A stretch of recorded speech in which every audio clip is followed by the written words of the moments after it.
teacher sets good educational standards, most especially nowadays that we should be keep abreast with the be competitive globally as a mentor.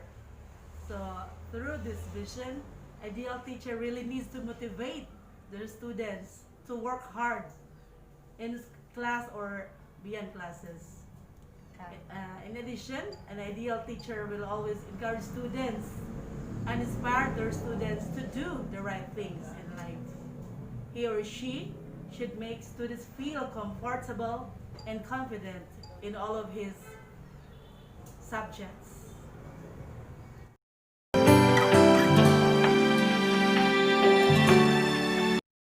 The teacher has full knowledge of the subject matter that she or he teaches.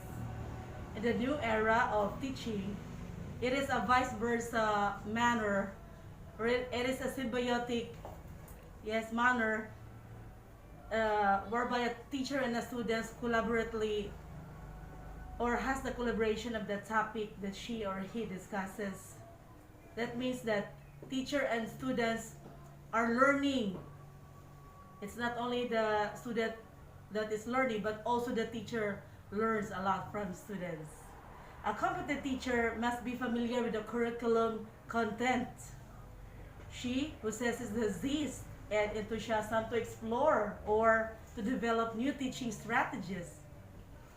Most especially in our subject, technology in teaching and learning too. The teacher and the students should be more equipped with technology. And that also fits the student's level and pace of learning. She strives to know more and can evaluate or assesses the students. She or he should set rubrics for them to follow. And then anyhow, they may also know how they will be rated and what would be their ratings in their output that they will give to their instructors or their teachers.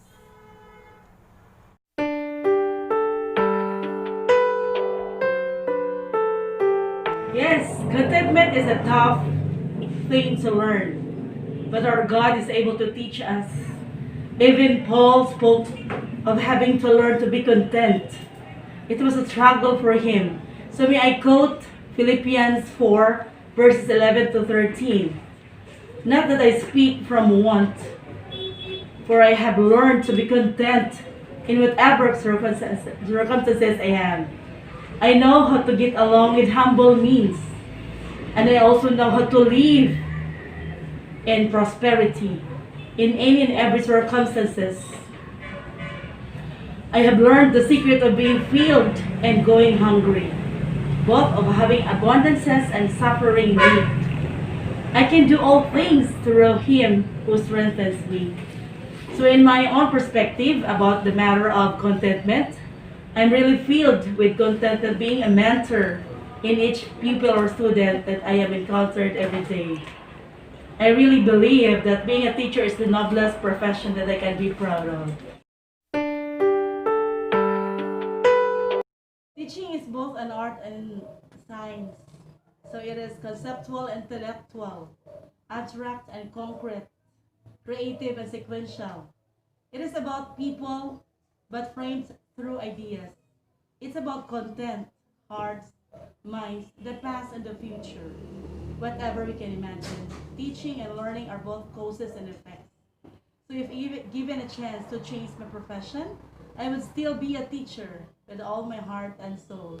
I will not change my profession to any other because I am so contented with my career. I am always feeling gay or happy anytime I see my students succeed in their different fields. Thank you.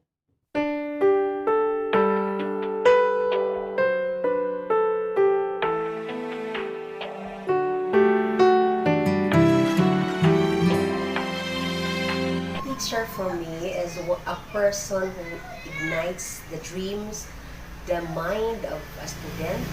An ideal teacher also are those person who can bring out the best of the student.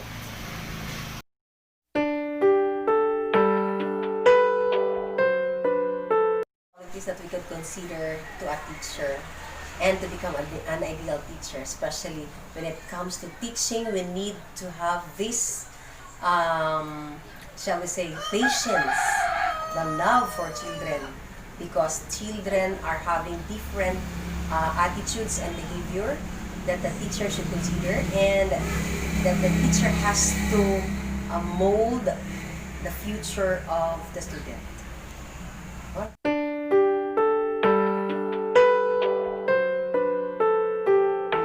Yes, of course. I find contentment in teaching, especially when I can see my students who are achieving in their dreams.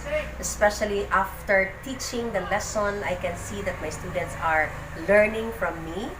Of course, there is contentment, and I find it so contented, being contented with the output that I have.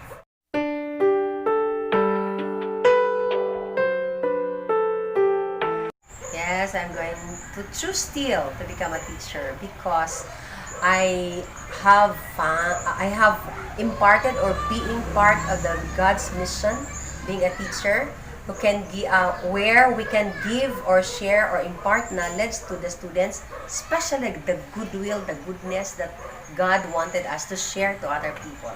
Thank you.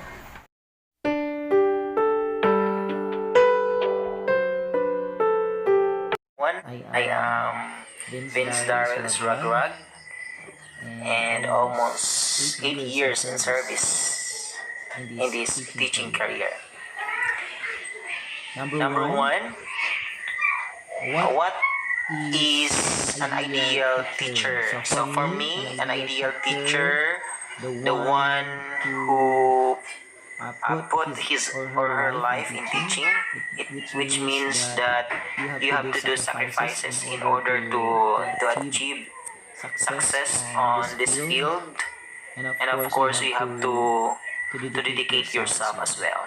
And then number two, what qualities of a teacher should possess to consider effective and efficient? So for me, in order to be an effective and efficient teacher, one of the good qualities that I have to possess is I have this what we call passion for learner. It's because if I have this quality, I do believe that teaching is possible. Then number three, how do you find contentment in teaching? So as a teacher, I find contentment in teaching when I saw my student striving for his or her studies, and of course find their ways in order to come up with great success. And number four, if given a chance to change your position, will you still be a teacher? Of course, I will not change my profession, because it is my life. It is the profession which I choose, and I do believe that teaching for me is responsibility to create a good avenue for my students to learn something more about their life and for their future as well. Thank you so much.